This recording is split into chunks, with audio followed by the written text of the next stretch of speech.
Bye. Sorry, I'm Steve. I didn't introduce Yes. myself. I do beg my pardon. Deborah. Deborah, nice to meet you, Deborah. Yeah, well, nice to meet you, but not in these circumstances. Yeah. But yeah. So this is an often occurrence. Yeah, well, see, I run a hairdressing business, and I've got 4 salons in Sydney, and each of them, there's a manager, one of the senior stylists is in charge of the shop when I'm not there. Yep. And they typically, they last about 2 years maximum. So, do you mind me asking you some questions about this? I mean, I'm fascinated by this. I deal in this area of business, but I just, Oh, really? but I'd like to find out a little bit more. Okay, yeah.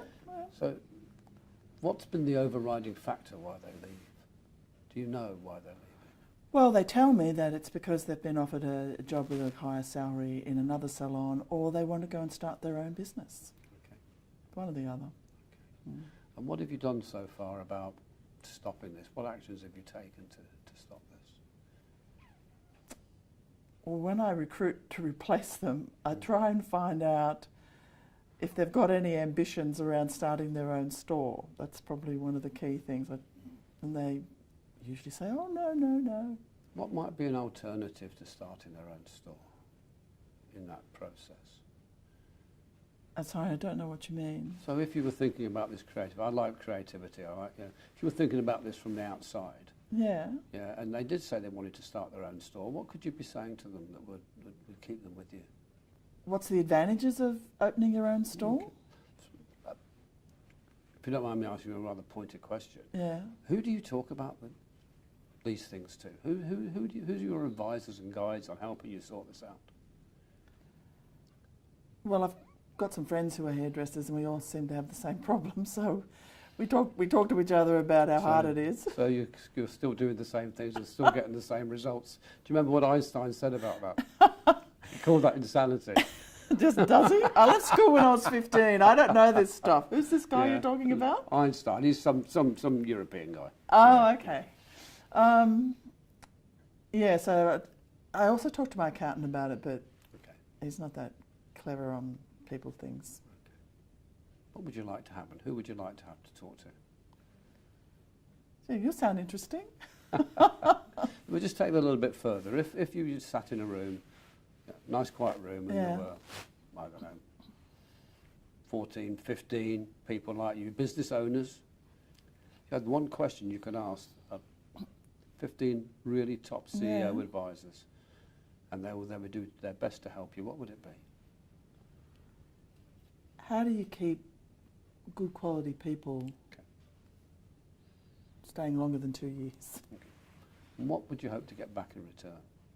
I'm expecting that some of those folks would have like a recipe, you know, they'd actually done this. Been there, seen it, done it. Yeah, so because I figure there's some things that you must be able to do, but so far, I've tried a few different things, but, Yeah.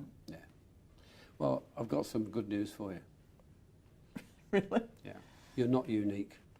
Yeah, okay, I get that. This happens everywhere, Yeah. in all sorts of businesses, in Okay. all sorts of sectors. you know. Okay.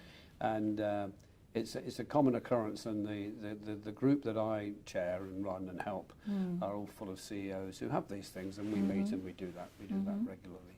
And it's fantastic. It's great fun. It really is helping people to grow businesses, that type of thing. Fantastic. We're I can't get over how lucky I am to be able to do something like this. It's really reshaping. So what do you do exactly? I'm very lucky. Every month, CEOs like you and like me trust me to help them become better leaders and make better decisions and head off at the pass, to quote an American term, talent retention. It's fascinating. Really is. It's great. Is that something you might be interested in? Learning a bit more about. I'm not sure whether it's right for you, but we could certainly talk about it a little bit more. Yeah, okay. We haven't got time now. The plane's going to be called soon. Yeah, I've noticed that. Look, why don't I give you my card, and then we'll make a time to... Okay. I mean, on the understanding that this may not be right for you, and I'll tell you if it isn't. Okay, yeah. You might not like it, and you'll tell me. But the first stage is that I will ask somebody from my office, it might Right. be Nell or it might be Lauren, Okay. to give you a call and take some basic details and tell you basic details about us, so we don't have to do the little chitty-chatty bit. We can get down to business when we meet. All right. They'll take it and they'll look at that, they'll process that, give me some data, arrange a meeting with you, and you and I will meet for an hour and we'll decide whether it's right for you or it's not. And if it's not, we'll have a cup of coffee, I'll get my hair cut, and we can go. My flight's about to go now. All so right. Okay. but Well, look, it's great. It's Steve, great. thank you. Yeah. Been It'd be great interesting to solve talk. this, wouldn't it? Yeah. Yes. Wouldn't it? Yes. Wouldn't it? Yes. And the saving grace is many people have done that before. You're not alone. You're Oh, not that's- alone with That's us. good to hear. You're not alone. Okay. Thank you. Have a safe flight. Thank you. I'll catch you Bye. up in a week or so.